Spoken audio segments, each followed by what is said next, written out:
Hello there, my name's Janine and I'm a Children's Occupational Therapy Assistant. In this video clip I'm going to show you some tips on how to put socks on.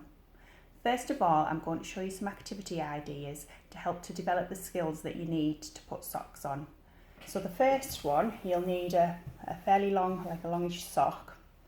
So just get the child to put their hand at the end of the sock and then they're just going to scrunch it up into the palm of the hand like that. I'll show you that one again. So they're just walking the fingers along the sock to scrunch it up like this. Okay, so once they've got the hang of that, then get them to put their thumbs inside the sock and they're just going to scrunch up the sock by walking the fingers up like this. Okay, another activity what you can do, if you've got like a cylinder shaped object like tin of beans or something and some elastic bands, and you're just getting them to put the bands over top of the object like this. Or you could do it sideways on, so you could get them to put it on the knee or on the table in front of them, and then they're just putting the bands over like this. Okay. So another activity what you could do, if you've got an old sock, cut it in half so you've got the foot and then you've got the top half of the sock. So you're going to practice putting the top half of the sock over the foot. Okay, so just like this, I'm just going to put it forward, you can see. So get them to put the sock, top of the sock over their foot like that, so they can keep practicing that.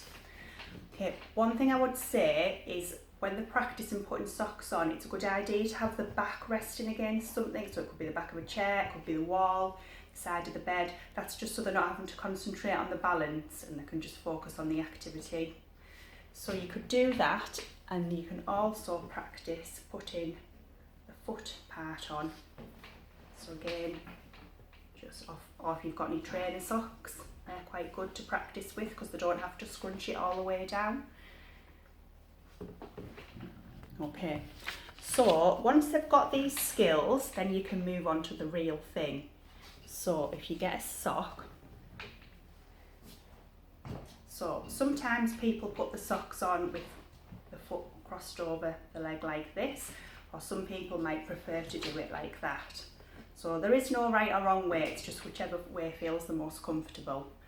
But what you do need to do is make sure that the heel is facing the same way as the foot. So it's a good idea to use when you're practicing these sort of socks where the heel's a different colour, just so it's a bit easier for them to identify. So get them to show you where their heel is and where the heel is on the sock.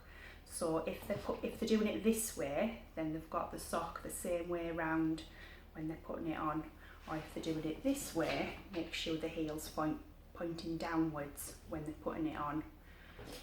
Okay, so using the skills that they've been practicing, get them to scrunch the sock up to the end, and then they can put it over the toes and pull it up.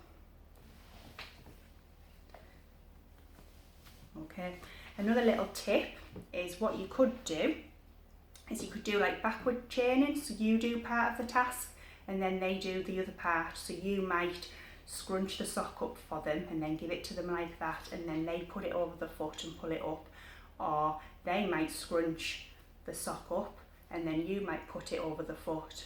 That's just another idea. What you could also do is when you put their socks away in their sock drawer, if you have it so that you folded the top part down, so the socks in the sock drawer are like this. So can you see I've just folded the top part of the sock down? So all the child has to then do is stretch it open, put their foot inside as if it was a trainer sock, and then they just roll the top bit up like that. So if they struggle to scrunch it themselves, you could do that while you're practicing. So anyway, I hope this helps. Keep practicing, and you can find lots more information on our website. Thank you.